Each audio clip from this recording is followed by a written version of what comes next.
Hello friends, आज हम करेंगे जीके के महत्वपूर्ण प्रश्नों को हल। क्वेश्चन नंबर 1 है, उच्च न्यायालय के मुख्य न्यायाधीश की अनुपस्थिति में राज्यपाल किसकी उपस्थिति में शपथ लेता है या प्रतिज्ञान करता है?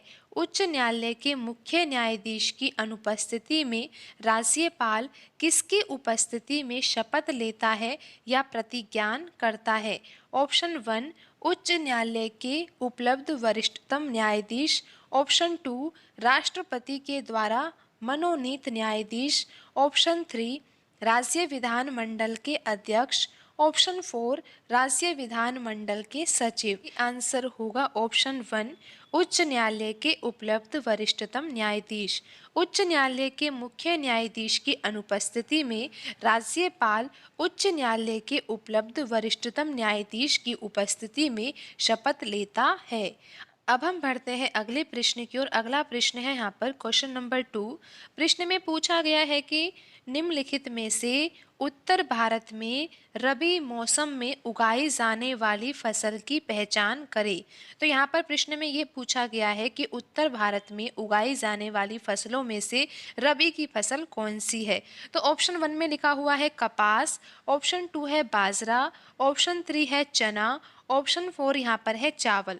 तो रबी की फसल यहाँ पर कौन सी है? ऑप्शन 3 में लिखा हुआ है चना। चना की फसल रबी की फसल है। अब हम बढ़ते हैं अगले प्रश्न की ओर। अगला प्रश्न है यहाँ पर क्वेश्चन नंबर 3। क्वेश्चन नंबर 3 है, हिंदी उपन्यास इंद्रजाल के लेखक कौन है? हिंदी उपन्यास इंद्रजाल के लेखक कौन है? Option 1 Ramdhari Singh Dinkar. Option 2 Namvar Singh. Option 3 Jaishankar Prasad. Option 4 Harivansh Rai Bachchan. तो यहाँ पर सही आंसर होगा ऑप्शन 3 जयशंकर प्रसाद। हिंदी उपन्यास इंद्रजाल के लेखक कौन है? जयशंकर प्रसाद। अब हम बढ़ते हैं अगले प्रश्न की ओर। अगला प्रश्न है यहाँ पर क्वेश्चन नंबर 4। अजीता श्रीवास्तव रिक्तिस्तान की एक प्रसिद्ध लोक गायिका है। उन्हें 2022 में पद्मश्री प्राप्त हुआ था। तो यहाँ पर प्रश्न में ये पूछा गया है कि अजीता श्रीवास्तव जी कहाँ की रहने वाली है, क्योंकि अजीता श्रीवास्तव जी एक प्रसिद्ध लोक गायिका है और उन्हें 2022 में पद्मश्री प्राप्त हुआ है। तो प्रश्न में ये पूछा गया है कि अजीता श्रीवास्तव जी का संबंध किस राज्य से है, यानी कि वह कहाँ की रहने वाली है। तो यहाँ पर ऑप्शन 1 में लिखा हुआ है उत्तर प्रदेश। ऑप्शन 2 है गुजरात। ऑप्शन 3 यहाँ पर है महाराष्ट्र। ऑप्शन 4 है मध्य प्रदेश। तो यहाँ पर सही आंसर होगा ऑप्शन 1 उत्तर प्रदेश। अजीता श्रीवास्तव उत्तर प्रदेश की एक प्रसिद्ध लोक गायिका है। उन्हें 2022 में पद्मश्री प्राप्त हुआ था। अब हम बढ़ते हैं अगले प्रश्न की ओर। अगला प्रश्न है यहाँ पर क्वेश्चन नंबर 5। प्रश्न में पूछा गया है कि भारत की जनगणना 2011 के अनुसार निम्नलिखित में से किस धर्म की साक्षरता दर सर्वाधिक दर्ज की गई थी? भारत की जनगणना 2011 के अनुसार निम्नलिखित में से किस धर्म की साक्षरता दर सर्वाधिक दर्ज की गई थी? ऑप्शन 1 यहाँ पर है जैन धर्म। ऑप्शन 2 हिंदू धर्म। ऑप्शन 3 मुस्लिम धर्म। ऑप्शन 4 सिख धर्म। तो प्रश्न में पूछा गया है कि भारत की जनगणना 2011 के अनुसार निम्नलिखित में से किस धर्म की साक्षरता दर सर्वाधिक दर्ज की गई थी? तो यहाँ पर सही आंसर है ऑप्शन 1 जैन धर्म। भारत की जनगणना 2011 के अनुसार जैन धर्म की साक्षरता दर सर्वाधिक दर्ज की गई थी। अब हम बढ़ते हैं अगले प्रश्न की ओर। अगला प्रश्न है यहाँ पर क्वेश्चन नंबर 6। प्रश्न में पूछा गया है कि दक्षिण भारत के निम्नलिखित में से किस नृत्य को मयूर नृत्य कहा जाता है? दक्षिण भारत के निम्नलिखित में से किस नृत्य को मयूर नृत्य कहा जाता है? तो यहाँ पर सही आंसर होगा ऑप्शन 2 मईल अट्टम नृत्य को मयूर नृत्य कहा जाता है दक्षिण भारत में। तो यहाँ पर ऑप्शन 2 सही आंसर होगा। अब हम बढ़ते हैं अगले प्रश्न की ओर। अगला प्रश्न है यहाँ पर क्वेश्चन नंबर 7। सन 1932 में महात्मा गांधी और रिक्तिस्तान ने पूना पैक्ट पर हस्ताक्षर किए थे।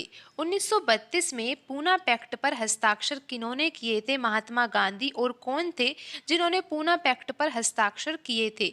तो यहाँ पर सही आंसर है ऑप्शन 1, डॉक्टर बाबा साहेब अम्बेडकर जी ने महात्मा गांधी जी के साथ पूना पैक्ट पर हस्ताक्षर किए थे सन 1932 में। तो अब हम बढ़ते हैं अगले प्रश्न की ओर।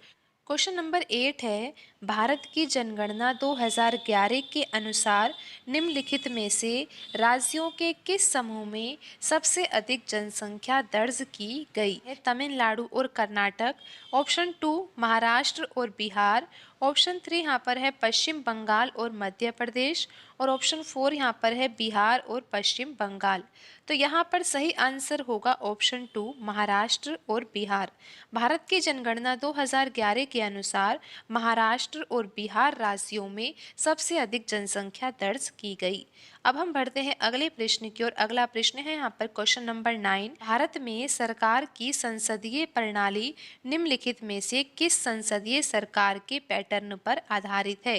भारत में सरकार की संसदीय प्रणाली निम्नलिखित में से किस संसदीय सरकार के पैटर्न पर आधारित है? ऑप्शन 1 यहाँ पर है रूसी, ऑप्शन 2 है America, option 3 Britain, option 4 Canadian. तो यहाँ पर सही आंसर है ऑप्शन 3 ब्रिटेन। भारत में सरकार की संसदीय प्रणाली ब्रिटेन संसदीय सरकार के पैटर्न पर आधारित है। अब हम बढ़ते हैं अगले प्रश्न की ओर। अगला प्रश्न है यहाँ पर क्वेश्चन नंबर 10। प्रश्न में पूछा गया है कि पानीपत की पहली लड़ाई बाबर और रिक्तिस्तान के बीच लड़ी गई थी। पानीपत की पहली लड़ाई बाबर और किसके बीच में लड़ी गई थी? इब्राहिम लोदी के बीच में लड़ी गई थी। तो यहाँ पर सही आंसर होगा ऑप्शन 3 इब्राहिम लोदी। आपको पता होना चाहिए कि पानीपत की पहली लड़ाई कब की गई थी? 21 अप्रैल 1526 को। 21 अप्रैल 1526 को बाबर और इब्राहिम लोदी के बीच में लड़ाई हुई थी। और इस युद्ध में जीत किसकी हुई थी? बाबर की हुई थी। इस युद्ध में जीत बाबर की हुई थी, लेकिन हार किसकी हुई थी? इब्राहिम लोदी की हुई थी। इब्राहिम लोदी की हार हो गई तो इब्राहिम लोदी के हार के साथ साथ लोदी वंश भी समाप्त हो गया। और लोदी वंश की स्थापना किसने की थी? बहलोल लोदी ने की थी। तो युद्ध में इब्राहिम लोदी हार गया था, जिसके कारण लोदी वंश समाप्त हो गया। और लोदी वंश समाप्त हो गया तो बाबर ने मुगल शासन की नींव रखी। तो यहाँ पर आपको इतनी जानकारी ध्यान में रखनी चाहिए कि पानीपत की पहली लड़ाई जो हुई थी वो बाबर और इब्राहिम लोदी के बीच में हुई थी। तो प्रश्न में यही पूछा गया था कि पानीपत की पहली लड़ाई बाबर और किसके बीच में हुई थी? तो यहाँ पर ऑप्शन 3 सही आंसर होगा। लेकिन आपको ये भी पता होना चाहिए कि पहली लड़ाई कब हुई थी? 21 अप्रैल 1526 को हुई थी। जीत किसकी हुई थी इस लड़ाई में? बाबर की हुई थी। और बाबर की अगर जीत हुई थी और इब्राहिम लोदी की हार हुई थी, बाबर की जीत के साथ ही यहाँ पर लोदी वंश समाप्त हो गया। और लोदी वंश के समाप्त होते ही मुगल शासन की नींव रखी बाबर ने। तो यहाँ पर सही आंसर होगा ऑप्शन 3। आज की वीडियो में इतना ही। मिलते हैं अगली वीडियो में। धन्यवाद।